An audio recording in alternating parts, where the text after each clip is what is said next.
Family ಜೊತೆ teaser ನೋಡಬೇಡಿ, family ಜೊತೆ ಸಿನಿಮಾನು ನೋಡಬೇಡಿ. ನಾವು ನಮ್ಮ ಮನೆಯಲ್ಲೂ ಮಕ್ಕಳ ಎದುರುಗಡೆ ಪ್ರತಿಯೊಂದು ಮಾತಾಡಲ್ಲ. ಒಂದು ಶಾರುಖ್ ಖಾನ್ ಮೂವಿ ನಾನು ಮೀರಿ ಜಾಸ್ತಿ ವೈರಲ್ ಆಗಿದೆ ಈ ಪ್ರೋಮೋ. ಋತಿಕ್ ರೋಷನ್ ಮೂವಿ ನಾನು ಮೀರಿ ಇನ್ನೂ ಜಾಸ್ತಿ ವೈರಲ್ ಆಗಿದೆ. ಸೊ ನಮ್ಮ ಕನ್ನಡಿಗ ಬೆಳೀತಿದ್ದಾನೆ. ನಮ್ಮ ಸಿನಿಮಾ ಇಂಡಸ್ಟ್ರಿ ಗ್ರೋತ್ ನೋಡ್ತಾ ಇದ್ರೆ ಐ ಫೀಲ್ ವಾವ್ ಕನ್ನಡಿಗ ಅಂತ ನಾನು ಫೀಲ್ ಮಾಡ್ತೀನಿ ನಿಜವಾಗ್ಲೂ. ಟಾಕ್ಸಿಕ್ದು ತುಂಬ ಕಾಂಟ್ರವರ್ಸಿ ಆಯಿತು. ಅಷ್ಟು ಕಾಂಟ್ರವರ್ಸಿ ಯಾಕೆ ಆಗ್ತದೆ ಅಂತ ನನಗೆ ಅರ್ಥ ಆಗಿಲ್ಲ. ಆ್ಯಂಡ್ ಆ ವಿಡಿಯೋನಲ್ಲಿ ಇರೋರು ಯಾರೋ ಫಾರಿನರ್ ಹುಡುಗಿ ಅಲ್ವಾ, ಯಾರೋ ಇಂಡಿಯನ್ ಹುಡುಗಿ ಅಂದರೆ ಅಷ್ಟು ತಲೆ ಕೆಡಿಸ್ಕೊಬೇಕು. ನನಗೆ ಪದಗಳು ಬರ್ತಾ ಇಲ್ಲ. ನಾನು ಈಗಲೇ ಆರಾಮಾಗಿದ್ದೀನಿ ಬಿಗ್ ಬಾಸ್ ಮನೆಯಿಂದ ಆಚೆ ಬಂದು. ನನ್ನ ಜುಟ್ಟೆಲ್ಲ ಎಗ್ರೋಗಿದೆ ತೆಲುಗು ಬಿಗ್ ಬಾಸ್ ಮನೆಯಲ್ಲಿ ಡಿಫೆಂಡ್ ಮಾಡಿಕೊಂಡು ನನ್ನ ಮರ್ಯಾದೆ ಕಾಪಾಡಿಕೊಂಡು ನಮ್ಮ ಕನ್ನಡ ಸಿನಿಮಾ ಇಂಡಸ್ಟ್ರಿನ ನೋಡ್ತಿದ್ರೆ ದಿನದಿಂದ ದಿನಕ್ಕೆ ಒಂದು ಬೆಂಚ್ ಮಾರ್ಕ್ ನ ಕ್ರಿಯೇಟ್ ಮಾಡ್ತಾ ಇದ್ದಾರೆ. ಕಾಂತಾರ ಆಗಿರ್ಬೋದು, ಸೂಫ್ರಮ್ಸು ಆಗಿರ್ಬೋದು, ಈ ತರ ಒಂದಷ್ಟು ಇವಾಗ ಟಾಕ್ಸಿಕ್ ಟೀಸರ್ ಕೂಡ ಒಳ್ಳೆ ರೆಸ್ಪಾನ್ಸ್ ತಗೊಂಡಿದೆ ವರ್ಲ್ಡ್ ವೈಡ್ ಅಲ್ಲಿ. ಏನ್ ಅನ್ಸತ್ತೆ ಮ್ಯಾಮ್ ಆಸ್ ಅನ್ ಆಕ್ಟರ್ ನಿಮ್ಗೆ ನಮ್ಮ ಸಿನಿಮಾ ಇಂಡಸ್ಟ್ರಿ ಗ್ರೋತ್ ನೋಡ್ತಾ ಇದ್ರೆ? ನಮ್ಮ ಸಿನಿಮಾ ಇಂಡಸ್ಟ್ರಿ ಗ್ರೋತ್ ನೋಡ್ತಾ ಇದ್ರೆ ಐ ಫೀಲ್ ವಾವ್ ಕನ್ನಡಿಗ ಅಂತ ನಾನು ಫೀಲ್ ಮಾಡ್ತೀನಿ ನಿಜವಾಗ್ಲೂ. ಅದು ಕಾಂತಾರ ಆಗಿರ್ಬೋದು, ಈಗ ಟಾಕ್ಸಿಕ್ ಆಗಿರ್ಬೋದು. ಟಾಕ್ಸಿಕ್ದು ತುಂಬ ಕಾಂಟ್ರವರ್ಸಿ ಆಯಿತು. ಅಷ್ಟು ಕಾಂಟ್ರವರ್ಸಿ ಯಾಕೆ ಆಗ್ತದೆ ಅಂತ ನನಗೆ ಅರ್ಥ ಆಗಿಲ್ಲ. ಆಬ್ವಿಯಸ್ಲಿ ಸ್ವಲ್ಪ ಸೆಕ್ಸಿಯಾಗಿ ಬಿಟ್ಟಿದ್ದಾರೆ ಪ್ರೋಮೋ ನೋಡಿದ್ವಿ. ಬಟ್ ನನಗೇನು ಕಾಣಿಸ್ತಾ ಇದೆ ಅಂದರೆ, ನನಗೆ ಯಶ್ ಅವ್ರು ಅಂದರೆ ಇಷ್ಟ. ಈಗ ಯಶ್ ಅವ್ರು ಬಂದು ಇನ್ನೂ ಹತ್ತಿರಕ್ಕೆ ಬೆಳೀತಾ ಇದ್ದಾರೆ, ಇನ್ನೂ ಜಾಸ್ತಿ ವೈರಲ್ ಆಗ್ತಾ ಇದೆ. ಯಾವತ್ತಿಗೂ ವೈರಲ್ ಆಗದೆ ಇರೋ ಒಂದು ಪ್ರೋಮೋ ಥರ ಈ ಒಂದು ಟಾಕ್ಸಿಕ್ ಸಿನಿಮಾ. ಒಂದು ಶಾರುಖ್ ಖಾನ್ ಮೂವಿ ನಾನು ಮೀರಿ ಜಾಸ್ತಿ ವೈರಲ್ ಆಗಿದೆ ಈ ಪ್ರೋಮೋ. ಋತಿಕ್ ರೋಷನ್ ಮೂವಿ ನಾನು ಮೀರಿ ಇನ್ನೂ ಜಾಸ್ತಿ ವೈರಲ್ ಆಗಿದೆ. ಸೊ ನಮ್ಮ ಕನ್ನಡಿಗ ಬೆಳೀತಿದ್ದಾನೆ, ನಮ್ಮ ಕನ್ನಡಿಗರು ಬೆಳೀತಾ ಇದ್ದಾರೆ. ಸೊ ನಾವು ಅವ್ರಿಗೆ ಇನ್ನೂ ಬೆಳೀಲಿ ಅಂತ ನಾವು ಪ್ರೇ ಮಾಡೋಣ. Will hope for the best for him.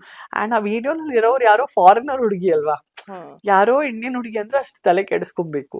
ಹೇಗಾದ್ರೂ ಅವ್ರಿಗೆ ಮಾಡೋದಕ್ಕೆ ಅಭ್ಯಂತರ ಇಲ್ಲ ಅಂದ್ರೆ ನಮ್ಗೆ ನೋಡೋದಿಕ್ಕೆ ಯಾಕೆ ಅಭ್ಯಂತರ? ಹೌದು. ಓಕೆ, ಆ ಫಾರಿನರ್ ಇದ್ದವ್ರು ಅವ್ರು ಗೌರವಿಸೋಣ. But it's her will and wish. ಅವ್ರು ಕಂಫರ್ಟ್ ಆಗಿ ಮಾಡಿದಾನ ಅಂದ್ರೆ ನಮ್ಗೆ ನೋಡಕ್ಕೆ ಯಾಕೆ ಕಂಫರ್ಟ್ ಇಲ್ಲ ಅಂತ ನನಗೆ ಎಲ್ಲೋ ಒಂದ್ ಕಡೆ ಅನಿಸ್ತಾ ಇದೆ. ಅಂಡ್ ನನಗೆ ನಮ್ಮ ಕನ್ನಡ ಇಂಡಸ್ಟ್ರಿ ಇನ್ನೂ ದೊಡ್ಡದಾಗಿ ಬೆಳೀತಾ ಇದೆ ಅಂತ ನನಗೆ ಖುಷಿ.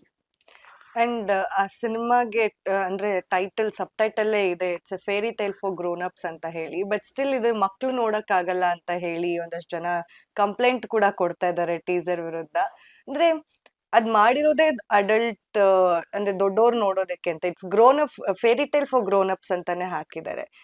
ಇದೆಲ್ಲ ಕಾಂಟ್ರವರ್ಸೀಸ್ ನೋಡಿದಾಗ ಅಂದ್ರೆ ಮಕ್ಳಿಗೆ ಅವ್ರ ಮಾನಸಿಕ ಒತ್ತಡ ಆಗತ್ತೆ, ಅವರಿಗೆ ಪ್ರಾಬ್ಲಮ್ ಆಗತ್ತೆ, ಅವ್ರಿಗೆ ಹೇಗ್ ನಾವ್ ಈ ಟೀಸರ್ ನ ನೋಡ್ಸ್ಬೇಕು, ಫ್ಯಾಮಿಲಿ ಜೊತೆ ಕುತ್ಕೊಂಡು ಹೇಗ್ ನೋಡ್ಬೇಕು, ಈ ತರ ಕಂಪ್ಲೇಂಟ್ಸ್ ಕೂಡ ಆಗಿದೆ. ಇದ್ರ ಬಗ್ಗೆ ಏನ್ ಹೇಳ್ತೀರಾ? ಫ್ಯಾಮಿಲಿ ಜೊತೆ ಟೀಸರು ನೋಡಬೇಡಿ, ಫ್ಯಾಮಿಲಿ ಜೊತೆ ಸಿನಿಮಾನು ನೋಡಬೇಡಿ. ನಾವು ನಮ್ಮ ಮನೆಯಲ್ಲೂ ಮಕ್ಕಳ ಎದುರುಗಡೆ ಪ್ರತಿಯೊಂದು ಮಾತಾಡಲ್ಲ. ಮನೆಯಲ್ಲೇ ಎಷ್ಟೋ ಇರುತ್ತೆ ಮಾತಾಡೋದು. ಅದು ಪೇರೆಂಟ್ಸ್ ಆಗಿರ್ಬೋದು, ಹಿರಿಯರಾಗಿರ್ಬೋದು. ಕೆಲವೊಂದು ನಾವು ಮಾತಾಡ್ಬೇಕಂದ್ರೆ ಸೀರಿಯಸ್ ಟಾಪಿಕ್ಸೇ ಆಗಿರ್ಬೋದು, ಒಳಗೋಗಮ್ಮ 2 ನಿಮಿಷ ಅಂತ ಹೇಳ್ತೀವಿ. ಸೊ ಪ್ರತಿಯೊಂದು ಜೀವನದಲ್ಲಿ ನಾವು ಮಕ್ಕಳ ಜೊತೆ ಹಂಚ್ಕೊಳಕ್ ಆಗಲ್ಲ. ಪ್ರತಿಯೊಂದು ನಾವು ಖಂಡಿಸೋ ದೃಷ್ಟಿಯಲ್ಲಿ ನಾವು ನೋಡಕ್ ಆಗಲ್ಲ. ನಮ್ಮ ಕನ್ನಡದವರು ಯಶು ಟಾಕ್ಸಿಕ್ ಒಂದು ಪ್ರೋಮೋ ವೈರಲ್ ಆಗಿ ಅದ್ದೂರಿಯಾಗಿ ಹಿಟ್ಟಾಗಿದೆ. ಅದನ್ನ ನೀವು ಪ್ರೋತ್ಸಾಹಿಸಿ. ಇನ್ನ ನಮ್ಮ ಕನ್ನಡದವರು ಬೆಳಿಬೇಕು, ನಾವು ಎಲ್ಲಾ ಕಡೆ ಇರಬೇಕು ಕನ್ನಡಿಗರಾಗಿ. ಫಸ್ಟ್ ಅಂಡ್ ಫಾರ್ ಆಲ್ ನಮಗೆ ಕನ್ನಡ ಇಂಡಸ್ಟ್ರಿ ಆಗಿ ವ್ಯಾಲಿಡೇಷನ್ ತುಂಬಾ ಲೇಟ್ ಆಗಿ ಬಂದಿದೆ. ಯಾವಾಗ್ಲೂ ಇಂಡಿಯಾನಲ್ಲಿ ಬಾಲಿವುಡ್ ಆದ್ಮೇಲೆ ತೆಲುಗು, ತಮಿಳ್ ಇಂಡಸ್ಟ್ರಿ ತುಂಬಾ ದೊಡ್ಡದಂತಾನೆ. ನಾನು 20 ವರ್ಷದಿಂದ ಈಗ ಆಲ್ಮೋಸ್ಟ್ 19 ಇಯರ್ಸ್ ಇಂದ ಫಿಲ್ಮ್ ಇಂಡಸ್ಟ್ರಿನಲ್ಲಿ ಇದ್ದೀನಿ. ಆಲ್ಮೋಸ್ಟ್ 16 ಇಯರ್ಸ್ ತನಕ ನಾನು ಹಂಗೆ ಕೇಳ್ತಾ ಇದ್ದೆ. ಲಾಸ್ಟ್ 2-3 ಇಯರ್ಸ್ ಅಲ್ಲಿ ನಮಗೆ ಸಾಲಿಡ್ ವ್ಯಾಲಿಡೇಷನ್ ಬಂದಿದೆ ಕನ್ನಡ ಇಂಡಸ್ಟ್ರಿಗೆ. ಸೊ ಈ ತರ ವ್ಯಾಲಿಡೇಷನ್ ಬಂದಿದೆ ಅಂದ್ರೆ ಇದು ಇವ್ರುಗಳಿಂದಾನೆ, ಇದು ಕಾಂತಾರಗಳಿಂದ, ಮತ್ತೆ ರಕ್ಷಿತ್ ಶೆಟ್ಟಿ ಅವರಿಂದ, ಮತ್ತೆ ಯಶ್ ಅವರಿಂದ, KGF ಇಂದ. ಸೊ ಈ ವ್ಯಾಲಿಡೇಷನ್ ನ ನೀವು ಪ್ರೋತ್ಸಾಹಿಸಿ. ಅವ್ರಿಗೆ ಇನ್ನ ಬೆನ್ ತಟ್ಬಿಟ್ಟು ಇನ್ನ ದೊಡ್ಡ ಮಟ್ಟಕ್ಕೆ ನೀವು ಕನ್ನಡ ಇಂಡಸ್ಟ್ರಿ ಹೆಸರು ಕರ್ಕೊಂಡು ಹೋಗಿ ಅಂತ ಅವ್ರ ಕೈ ಹಿಡೀರಿ. ಅವ್ರು ಮಾಡ್ತಾ ಇರೋದ್ರಲ್ಲಿ ನೀವು ಚುಚ್ಚಿ ಇದು ತಪ್ಪು ಅದು ತಪ್ಪು ಅಂತ ಹೇಳಿ ಬರಬೇಡಿ ಅಂತ ನಾನು ರಿಕ್ವೆಸ್ಟ್ ಮಾಡ್ತೀನಿ. ಓಕೆ ಮ್ಯಾಮ್, ಈಗ ಈ ಕನ್ನಡ ಸಿನಿಮಾ ಅಂತ ಬಂದಾಗ ಈಗ ದೊಡ್ಡ ಮಟ್ಟದಲ್ಲೇ ಸೌಂಡ್ ಆಗ್ತಿದೆ. ಸಾಕಷ್ಟು ಸಿನಿಮಾಗಳು 2026 ಅಲ್ಲಿ ಬರ್ತಾ ಇದೆ. 2025 ಎಲ್ಲೋ ಒಂದ್ ಕಡೆ ನಮ್ಗೆ ಅಷ್ಟಾಗಿ ಕೂಡ್ ಬರ್ಲಿಲ್ಲ. ಒಂದ್ ಬೆರಳೆಣಿಕೆ ಅಷ್ಟು ಸಿನಿಮಾಗಳು ಹಿಟ್ ಆಯ್ತು ಅನ್ನೋದ್ ಬಿಟ್ರೆ ಆಲ್ಮೋಸ್ಟ್ 200 ಸಿನಿಮಾಸ್ ರಿಲೀಸ್ ಆಗಿತ್ತು ಲಾಸ್ಟ್ ಇಯರ್. ಸೊ ಇದ್ರ ಬಗ್ಗೆ ಏನ್ ಹೇಳ್ತೀರಾ? ಅಂದ್ರೆ ಇನ್ನು ಯಾವ ತರ ಕಂಟೆಂಟ್ ಓರಿಯೆಂಟೆಡ್ ಸಿನಿಮಾಗಳು ನಮ್ ಕನ್ನಡ ಸಿನಿಮಾ ಇಂಡಸ್ಟ್ರಿಲಿ ಬರ್ಬೇಕು ಅನ್ನೋದು? ಆಲ್ರೆಡಿ ತುಂಬಾ ಒಳ್ಳೆ ಸಿನಿಮಾಸ್ ಬರ್ತಾ ಇದೆ. ಹ್ಮ್. ಈಗ ಕಾಂತಾರ 2 ಎಲ್ಲರೂ ವೇಟಿಂಗ್ ಅಲ್ಲಿ ಇದೀವಿ. And amazing movies are coming. Really ಬೇರೆ ಇಂಡಸ್ಟ್ರಿಗೆ ಕಂಪೇರ್ ಮಾಡಿದ್ರೆ amazing movies are coming and industry is growing. Budget of the movies increasing. ಹೌದು. ಈಗ ಕನ್ನಡ ಸಿನಿಮಾ ಬಂದು 5 ಭಾಷೆ ಪಂಚಭಾಷೆ ಸಿನಿಮಾ ಆಗಿದೆ. ಅದು ಬರೀ ಕನ್ನಡ ಸಿನಿಮಾ ಇನ್ನ ಆಗಿಲ್ಲ. That is the biggest victory of Kannada cinema and that is the biggest victory of ಕನ್ನಡಿಗರ್ಸ್. ಅಂಡ್ ನನಗೆ ಹೆಮ್ಮೆ ಆಗುತ್ತೆ ತುಂಬಾ. ನಾನು ಬೆಂಗಳೂರಿಂದ, ನಾನು ಕನ್ನಡ ಸಿನಿಮಾಯಿಂದಾನೇ ನನ್ನ ಮೊದಲನೇ ಹೆಜ್ಜೆ ಇಟ್ಟಿದ್ದೀನಿ ಅಂತ ಹೇಳೋದಕ್ಕೆ ನನಗೆ ಎಷ್ಟು ಹೆಮ್ಮೆ ಆಗುತ್ತೆ ಅಂತ ನಾನು ನಿಮಗೆ ಮಾತುಗಳಲ್ಲಿ ಹೇಳಕ್ಕಾಗಲ್ಲ. ಬಿಕಾಸ್ ನಾನು ಎಲ್ಲ ರಾಷ್ಟ್ರಗಳಲ್ಲೂ ಕೆಲಸ ಮಾಡಿದ್ದೀನಿ. ಅವಾಗ ನಾನು ಹೇಳಿದಾಗ ನಾನು ಇಲ್ಲಿ ಮಾಡ್ತಾ ಇದ್ದೀನಿ, ಅಲ್ಲಿ ಮಾಡ್ತಾ ಇದ್ದೀನಿ ಅಂತ, ಈಗ ಓ ವಾವ್ ನೀವು ಇಲ್ಲಿಂದಾನಾ ಅಂತ ಆ ಥರ ಅವರು ನಮ್ಮನ್ನ ನೋಡೋ ದೃಷ್ಟಿಕೋನನೇ ಬದಲಾಗೋಗಿದೆ. ಹ್ಮ್. ಸೊ ಆ ಒಂದು ವ್ಯಾಲಿಡೇಷನ್ ಇರುತ್ತಲ್ಲ, ನಾವೆಲ್ಲರೂ ವರ್ಕ್ ಮಾಡೋದು ಗೌರವಕ್ಕೋಸ್ಕರ, ವ್ಯಾಲಿಡೇಷನ್ಗೋಸ್ಕರ, ಮರ್ಯಾದೆಗೋಸ್ಕರ. ಅದು ನಿಜವಾಗ್ಲೂ ತುಂಬಾನೇ ಗ್ರೇಟ್ ಆಗೋಗಿದೆ ಅಂತ ನನಗೆ ಅನಿಸ್ತಾ ಇದೆ. ಇನ್ನ ಕನ್ನಡ ಬಿಗ್ ಬಾಸ್ ಸೀಸನ್ 1 ಅಲ್ಲಿ ಕಾಣಿಸ್ಕೊಂಡವ್ರು ನೀವು. ಮತ್ತೆ ಈಗ 12 ಸೀಸನ್ ಆಗಿದೆ. 12 ಸೀಸನ್ ಸಕ್ಸಸ್ಫುಲಿ ಕಂಪ್ಲೀಟ್ ಆಗ್ತಾ ಇದೆ. ಸೊ ಆಗ ಇದ್ದಂತಹ ಬಿಗ್ ಬಾಸ್ಗೂ ಈಗಿರುವಂತಹ ಬಿಗ್ ಬಾಸ್ಗೂ ಡಿಫ್ರೆನ್ಸಸ್ ನೀವು ನೋಡಿದ್ರೆ, ಅಬ್ಸರ್ವ್ ಮಾಡಿದ್ರೆ? ಆವಾಗ I was a baby Sanjana. Hmm. ಒಂದ್ ರೀತಿ ವಾಟ್ ಟು ಸೇ, ಮನೆಯಿಂದ ಆಚೆ ಬಂದಿದ್ದೀನಿ, ಜೀವನದಲ್ಲಿ ಏನ್ ಮಾಡ್ಬೇಕು ಗೊತ್ತಿಲ್ಲ, ಏನೇ ಅವಕಾಶ ಬಂದ್ರು ಒಂದ್ ಸೈನ್ ಮಾಡ್ಬಿಡ್ತಾ ಇದೀನಿ. ಒಳಗ್ ಹೋದ್ರುನುವೆ ಬರೀ ಒಂದು ಪಿಕ್ನಿಕ್ಕಿಗೆ, ಸೀಸನ್ 1 ಅಲ್ಲಿ ಒಂದು ಪಿಕ್ನಿಕ್ಕಿಗೆ ಹೋಗ್ಬಿಟ್ಟು ರಿಟರ್ನ್ ಬಂದ್ಬಿಟ್ಟೆ. ಫಸ್ಟ್ ಎಲಿಮಿನೇಷನ್ ನಾನೇ ಅಲ್ಲಿ ಹ್ಮ್. ಕನ್ನಡ ಬಿಗ್ ಹೌದು. ಬಾಸ್ ಅಲ್ಲಿ. ಒಂದು ಇನ್ನೋಸೆಂಟ್ ಆದ ಹುಡುಗಿ, ಬಬ್ಲಿ ಆದ ಹುಡುಗಿ ಹೋಗಿ ಆಚೆ ಬಂದ್ಬಿಟ್ಲು, ಆ ತರ ಇದ್ದೆ. ಈ ಸಲ ನಾನು ಹೋದ್ರೆ ನಾನು ಒಂದು ಗುರಿ ಜೊತೆ ಇಲ್ಲಿ ಹೋದೆ. ಫಸ್ಟ್ ಕ್ಯಾಪ್ಟನ್ ನೀವು ಬಿಗ್ ಬಾಸ್ ಸೀಸನ್ ಹೌದು, 1 ಈ ಅಲ್ಲಿ. ತೆಲುಗು ಸೀಸನ್ ಅಲ್ಲಿ ಫಸ್ಟ್ ಕ್ಯಾಪ್ಟನ್ನೇ ನಾನು. ಸೊ ಈ ಸಲ ಹೋದ್ರೆ ನಾನು ಒಂದು ಗುರಿ ಜೊತೆ ಹೋಗ್ತಾ ಇದೀನಿ. ಇಷ್ಟೆಲ್ಲ ತ್ಯಾಗ ಮಾಡ್ಕೊಂಡು ನಾನು ಹೋಗ್ತಾ ಇದೀನಿ. ಒಂದು ತಾಯಿಯಾಗಿ ನನ್ನ ಮಕ್ಕಳನ್ನ ದೂರ ಮಾಡ್ಕೊಂಡು ಹೋಗ್ತಾ ಇದೀನಿ ಅಂದ್ರೆ ನನ್ನ ತ್ಯಾಗಕ್ಕೆ ನಾನು ಗೆದ್ದು ಬರ್ಬೇಕು ಅಂತ. ಒಳಗ್ ಹೋಗೋ ಮುಂಚೆನೆ ನಾನು ಗೆದ್ದು ಬರ್ಬೇಕು, ನಾನು ಟಾಪ್ ಫೈನಲ್ ಇದ್ದೇ ಇರಬೇಕು. ಗೆಲ್ತೀವೋ ಇಲ್ವೋ ನಮ್ಮ ಕೈಯಲ್ಲಿಲ್ಲ, ಬಟ್ ಎಷ್ಟು ಕಾಂಪಿಟೇಷನ್ ಇತ್ತಂದ್ರೆ ತೆಲುಗು ಸೀಸನ್ 9 ಬಿಗ್ ಬಾಸ್ ಅಲ್ಲಿ ಟಾಪ್ ಫೈನಲ್ ಇರೋದೇ ಡೆಫಿನೆಟ್ಲಿ ಒಂದು ಗೆಲುವು ತರ. ಹ್ಮ್. ಮಿಕ್ಕಿದ್ದು ಅದು ಯಾರು ಗೆಲ್ತಾರೆ ಇಲ್ಲ, ಅದು ನಮ್ಮ ಕೈಯಲ್ಲಿ ಅಷ್ಟಿರಲ್ಲ.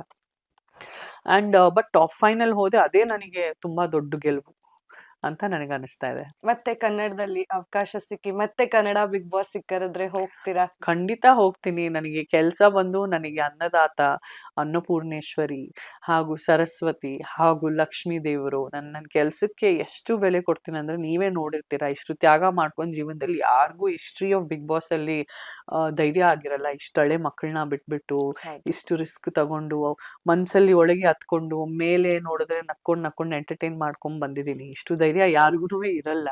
ಬಟ್ ಬಂದ್ರೆ ಖಂಡಿತವಾಗ್ಲೂ ಅದನ್ನ ಪೂಜಿಸ್ಬಿಟ್ಟು ಆ ಒಂದು ಆಪರ್ಚುನಿಟಿನ ಹೋಗ್ಬಿಟ್ಟು ಪ್ರತಿ ಒಂದು ಊರಲ್ಲಿರೋ ಕನ್ನಡಿಗರ ಮನೆಯಲ್ಲಿ, ಪ್ರತಿ ಒಂದು ಹಳ್ಳಿಯಲ್ಲಿ ಇರೋ ಕನ್ನಡಿಗರ ಟಿವಿನಲ್ಲಿ, ಪ್ರತಿಯೊಬ್ಬರ ಮನೆಯಲ್ಲಿ, ಯಾರ್ಯಾರು ಚಿಕ್ಕ ಗ್ರಾಮಗಳಲ್ಲಿ ಇದ್ದಾರೆ ಅವರೆಲ್ಲಾ ಮನೆಗಳಲ್ಲಿ, ಅವರೆಲ್ಲಾ ಮೊಬೈಲ್ಗಳಲ್ಲಿ ಕಾಣಿಸ್ಕೊಂಡ್ಬಿಟ್ಟು ಚಿಂದಿಯಾಗಿ ಎಂಟರ್ಟೈನ್ಮೆಂಟ್ ಮಾಡ್ಬಿಟ್ಟು ಬರ್ತೀನಿ.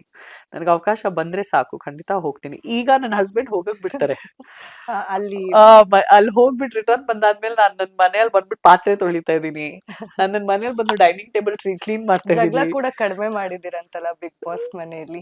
ಇಲ್ಲ, ಜಗಳ ಕಮ್ಮಿ ಮಾಡಿ, ನಾನು ಬರೀ ಡಿಫೆಂಡ್ ಮಾಡ್ಕೊಂಡೆ. ಹ್ಮ್. ನಾನು ಆರಾಮಾಗಿರ್ತೀನಿ, ನನ್ನ ಮನೇಲಿ ಹೆಂಗ್ ನಗ್ನಕ್ಕೊಂಡಿರ್ತೀನಿ. ನಾನು ಯಾರಾದ್ರೂ 10 ಜನ ಜಗಳ ಮಾಡ್ತಿದ್ರು ನನ್ನ ಮಧ್ಯದಲ್ಲಿ ಹೋಗ್ಬಿಟ್ಟು, ಯಾಕೆ, ಏನ್ ನೀವ್ ದೊಡ್ಡವ್ರ, ಸರಿ ನೀವ್ ತುಂಬಾ ದೊಡ್ಡವ್ರ ಅನ್ಕೊಳ್ಳಿ, ನೀವ್ ದೊಡ್ಡವ್ರ, ನೀವು ನಿಮ್ ಮನೇಲಿ ದೊಡ್ಡವ್ರ ಅಂತ ನೀವ್ ಅನ್ಕೊಳ್ಳಿ, ನಿಮಗ್ ಯಾರು ಚಿಕ್ಕವ್ರು ಹೇಳ್ತಿದಾರೆ, ನಿಮ್ಗೆ ಯಾರು ಚಿಕ್ಕವ್ರು, ಹೋಗಿ ಸಾಕು ಜಗಳ ಮಾಡಿದ್ರು, ಹೋಗಿ ಸಾಕು, ತಲೆ ಕೆಡಿಸ್ಕೊಳ್ಳೋದ್ ಬೇಡ, ಹೊರಟೋಗಿ ಅಂತ ನಾನು ಕಳ್ಸ್ಬಿಡ್ತೀನಿ. ನನ್ ನ್ಯಾಯನೇ ಹಂಗಿರುತ್ತೆ. ಹ್ಮ್.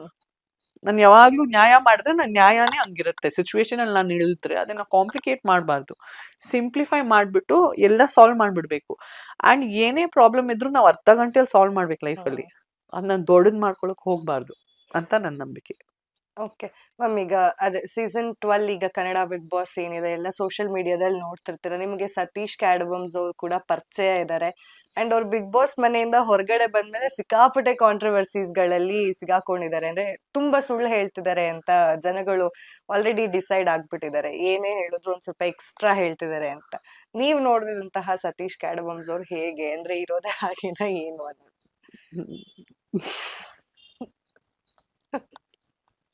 ನನಗೆ ಪದಗಳು ಬರ್ತಾ ಇಲ್ಲ.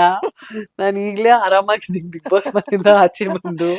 ನನ್ನ ಜುಟ್ಟೆಲ್ಲ ಎಗ್ರೋಗಿದೆ ತೆಲುಗು ಬಿಗ್ ಬಾಸ್ ಮನೆಯಲ್ಲಿ ಡಿಫೆಂಡ್ ಮಾಡ್ಕೊಂಡು ನನ್ನ ಮರ್ಯಾದೆ ಕಾಪಾಡ್ಕೊಂಡು ಅಬ್ಬಾ ಏನ್ ಹೇಳ್ಬೇಕು ಆ ಟ್ರೋಲ್ಸ್ ನೋಡ್ತಾ ಇದ್ರೆ ಸತೀಶ್ ಅವ್ರದ್ದು ಆ ಟ್ರೋಲ್ಸ್ ಏನು, ಆ ಟ್ರೋಲ್ಗೆ ಅವರೇ ಹೋಗ್ಬಿಟ್ಟು ಹಾರ್ಟ್ ಹಾಕೋದೇನು, ಆ ಹಾರ್ಟಿಗೆ ಕಮೆಂಟ್ಸ್ ಏನು, ಅಷ್ಟು ಧೈರ್ಯ ಈ ಅಪ್ಪನಿಗೆ ಎಲ್ಲಿಂದ ಬರುತ್ತೆ ಇಷ್ಟೆಲ್ಲ ಸಹಿಸ್ಕೊಳ್ಳೋದಿಕ್ಕೆ. ಅವ್ರಿಗೆ Guinness book of world record ಅಲ್ಲಿ ಇಡಬೇಕು. ಅಂದ್ರೆ ಅವ್ರ ತರ ಪ್ರಪಂಚದಲ್ಲಿ ನಿಮಗೆ ಯಾರು ಸಿಗಲ್ಲ. ಲಿಟ್ರಲಿ ಅವ್ರನ್ನ ಅವ್ರ ಧೈರ್ಯಕ್ಕೋಸ್ಕರ Guinness book of world record ಅಲ್ಲಿ ಅವ್ರಿಗೆ ದರ್ಜಿ ಮಾಡ್ಬೇಕು ಅಂತ ನನಗನ್ಸುತ್ತೆ. ಅಂದ್ರೆ ಆಲ್ಮೋಸ್ಟ್ ಸಾಕಷ್ಟು ಬಾರಿ ನಾನು ಅಂದ್ರೆ ಅಲ್ಲಿ ವಿನ್ನರ್ ಅಂತ ಹೇಳ್ತಿರೋಂತ ವ್ಯಕ್ತಿ ಅಂದ್ರೆ ಗಿಲ್ಲಿ ನಟ. ಅವ್ರು ಆಲ್ರೆಡಿ ಮನೆಯಿಂದ ಆಚೆ ಬಂದ್ಬಿಟ್ಟಿದ್ದಾರೆ ಅಂತ ಹೇಳೋದಾಗಿರ್ಬೋದು. ಶರ್ಟ್ಗಳು ನನ್ ಇಷ್ಟ ಎಕ್ಸ್ಪೆನ್ಸಿವ್ ಅಂತ ಹೇಳೋದು. ಬ್ರ್ಯಾಂಡ್ಸ್ ಕೂಡ ಕಮೆಂಟ್ ಮಾಡ್ತಿದ್ದಾರೆ ಇಂಡಿವಿಜುವಲಿ ನಾವ್ ಯಾವ್ದೇ ತರ ಕಾಂಟ್ರಾಕ್ಟ್ ಮಾಡ್ಕೊಂಡಿಲ್ಲ ನಂಬೇಡಿ ಅಂತ. ಅಂದ್ರೆ ಈ ತರ ಯಾಕೆ ಮಾಡ್ತಿದ್ದಾರೆ ಅನ್ನೋದು. ನಿಜಕ್ಕೂ ಅದು ಎಲ್ಲಿಂದ ಐಡಿಯಾಗಳು ಬರುತ್ತೋ, ಆ ಸ್ಕ್ರಿಪ್ಟ್ ಎಲ್ಲಿಂದ ಬರುತ್ತೋ. ಬಟ್ ಅವರು ನಿಜ ಹೇಳಿದ್ರು ಈಗ ಸುಳ್ಳು ಅಂತಾನೆ ಅನ್ಕೊಳ್ತಾರೆ ಜನ. ಹೌದು. ಮತ್ತೆ ಸುಳ್ಳು ಹೇಳ್ತಿದಾರ ನಿಜ ಹೇಳ್ತಿದಾರ, ಅಯ್ಯೋ ರಾಮ ಭಗವಂತ, ಟ್ರೋಲ್ಸ್ ನೋಡಕ್ ಆಗ್ತಾ ಇಲ್ಲಪ್ಪ. ಒಂದ್ ಟ್ರೋಲ್ ನೋಡ್ಬಿಟ್ರೆ ಇನ್ಸ್ಟಾಗ್ರಾಮ್ ಅಲ್ಲಿ ಅಪ್ಪಿ ತಪ್ಪಿ ಹ. ಆಟೋಮೆಟಿಕ್ ಆಗಿ ನೆಕ್ಸ್ಟ್ ಹೌದು. ಟ್ರೋಲ್ಸೇ ಬರ್ತಾರೆ, ಅದೇ ಬರ್ತಾರೆ. ನೋಡಿ ನೋಡಿ ನೋಡಿ ಸೋಫಾ ಇಂದ ಆ ಟ್ರೋಲ್ ನೋಡಿದ್ರೆ ನಕ್ಕಿ ಬಿದ್ದು ಪಲ್ಟಿ ಹೊಡೆದು ಸೋಫಾದಿಂದ ಕೆಳಗ್ ಬಿದ್ದೋಗ್ತಾ ಇದೀನಿ ಲಿಟ್ರಲಿ. ಓಕೆ, ಇನ್ನ ಗಿಲ್ಲಿ ನಟ ಕನ್ನಡ ಬಿಗ್ ಬಾಸ್ 12 ಅಲ್ಲಿ ಅಂದ್ರೆ ನೀವೆಲ್ಲಿ ಕಾಮಿಡಿ ಟೈಮಿಂಗ್ ನ ಯೂಸ್ ಮಾಡ್ಕೊಂಡು ಬಿಗ್ ಬಾಸ್ ಅಲ್ಲಿ ನಗ್ನಗ್ತಾವ್ ಕೆಲವರಿಗೆ ಟಾಂಟ್ ಕೊಡ್ತಿದ್ರು, ಅದೇ ರೀತಿಯಲ್ಲಿ ಈಗ ಗಿಲ್ಲಿ ನಟ ಕೂಡ ಅಷ್ಟೇ ಟಾಂಟ್ ಕೊಡ್ತಿದ್ದಾರೆ. ಅಂದ್ರೆ ಸಿಕ್ಕಾಪಟ್ಟೆ ವೈರಲ್ ಆಗಿದ್ದಾರೆ. ಅವ್ರಿಗೋಸ್ಕರ ಬೈಕ್ ರ್ಯಾಲಿ ಮಾಡ್ತಿದ್ದಾರೆ, ಕನ್ನಡ ಜನ ವೋಟ್ ಮಾಡ್ತಿದ್ದಾರೆ. ಸೊ ಏನ್ ಅನ್ಸುತ್ತೆ ಮ್ಯಾಮ್, ಯಾರ್ ವಿನ್ನರ್ ಆಗ್ಬೋದು? ನಾನ್ ಗೇಮ್ ನೋಡಿಲ್ಲ ಬಿಕಾಸ್ ನಾನೇ ಬಿಗ್ ಬಾಸ್ ಮನೆ ಒಳಗಿದ್ದೆ ಹೌದು ಅಲ್ವಾ, ಹೌದು. ತೆಲುಗು ಬಿಗ್ ಬಾಸ್ ಅಲ್ಲಿ. ಬಟ್ ಗಿಲ್ಲಿ ಹೆಸರು ತುಂಬಾ ಕೇಳ್ಪಟ್ಟಿದೀನಿ. ಯಾರು ತುಂಬಾ ಕಷ್ಟಪಟ್ಟಿದ್ದಾರೋ ಅವ್ರು ಗೆಲ್ಬೇಕು, ಅಂಡ್ ಯಾರು ಬೇರೆಯವ್ರನ್ನ ಟಾರ್ಗೆಟ್ ಮಾಡಿಲ್ವೋ, ಯಾರು ಅವ್ರ ಆಟ ಸ್ವಂತವಾಗಿ ಆಡಿದ್ದಾರೋ ಅವ್ರು ಗೆಲ್ಬೇಕು ಅಂತ ನಾನು ದೇವರಲ್ಲಿ ಕೇಳ್ಕೊಳ್ತೀನಿ. ಓಕೆ ಮ್ಯಾಮ್, ಇನ್ನ ಕೊನೆಯದಾಗಿ ಏನ್ ಹೇಳ್ತೀರಾ ನಮ್ ವೀಕ್ಷಕರಿಗೆ? ಮತ್ತೆ ಕನ್ನಡ ಸಿನಿಮಾಗಳಲ್ಲಿ ಕಾಣಿಸ್ಕೊಳ್ಳೋದ್ರ ಬಗ್ಗೆ ಹೇಳಿದಿರಾ, ಅಂಡ್ ಮತ್ತೆ ಬಿಗ್ ಬಾಸ್ಗೆ ಬರೋದಕ್ಕೂ ಇನ್ನೊಂದು ಅವಕಾಶ ಸಿಕ್ಕಿದ್ರೆ ಬರ್ತೀನಿ ಅಂತ ಹೇಳಿದಿರಾ. ಕೊನೆಯದಾಗಿ ಏನ್ ಹೇಳ್ತೀರಾ? Thank you so much. Social ಮೀಡಿಯಾನಲ್ಲಿ ಫಾಲೋ ಮಾಡಿ. ಆ್ಯಂಡ್ ನಾನು ಸ್ಕೂಲ್ ಮಾಡಿದ್ದೀನಿ ಹೊಸದಾಗಿ. ನಮ್ಮ ಸ್ಕೂಲ್ನ ಆಶೀರ್ವಾದ ನೀಡಿ, ನಿಮ್ಮ ಬೇರೆ ದೂರದ ಏರಿಯಾನಲ್ಲಿದ್ದರೂ ಬಂದ್ಬಿಟ್ಟು ಒಂದ್ಸಲ ನಮ್ಮ ಸ್ಕೂಲ್ ನೋಡ್ಕೊಂಡು ಹೋಗಿ. ಆ್ಯಂಡ್ ಬರೋ ತಿಂಗಳುಗಳಲ್ಲಿ, ಬರೋ ವರ್ಷದಲ್ಲಿ ಡೆಫಿನೆಟ್ಲಿ ಮಲ್ಟಿಪಲ್ ಫ್ರಾಂಚೈಸ್ ಆಫ್ ನಮ್ಮ ಸ್ಕೂಲ್ ಕೂಡ ಖಂಡಿತವಾಗ್ಲೂ ಇದ್ದೇ ಇರುತ್ತೆ. ಆ್ಯಂಡ್ ಯಾವಾಗಲೂ ನನಗೂ, ನನ್ನ ಮಕ್ಕಳಿಗೂ, ನನ್ನ ಪರಿವಾರಕ್ಕೂ, ನನ್ನ ಹಸ್ಬೆಂಡ್ಗೂ, ನಮಗೆಲ್ಲರಿಗೂ ಆಶೀರ್ವಾದ ಮಾಡಿ, ನನ್ನನ್ನು ಯಾವಾಗಲೂ ಸಪೋರ್ಟ್ ಮಾಡಿ. Thank you. Thank you so much ma'am, ಇಷ್ಟೊತ್ತು ಕೂತ್ಕೊಂಡು ನಮ್ಮ ಫಿಲ್ಮಿ ಬೀಟ್ ಜೊತೆ ಮಾತಾಡಿದ್ದಕ್ಕೆ. ಹಾಗೆ ನಿಮ್ಮ ಎಲ್ಲ ಫ್ಯೂಚರ್ ಪ್ರಾಜೆಕ್ಟ್ಸ್ಗೂ, ಹಾಗೆ ನಿಮ್ಮ ಈ ಹೊಸ ಸ್ಕೂಲ್ಗೂ ಆಲ್ ದ ಬೆಸ್ಟ್ ಹೇಳ್ತಿದ್ದೀವಿ. Thank you so much. Thank you.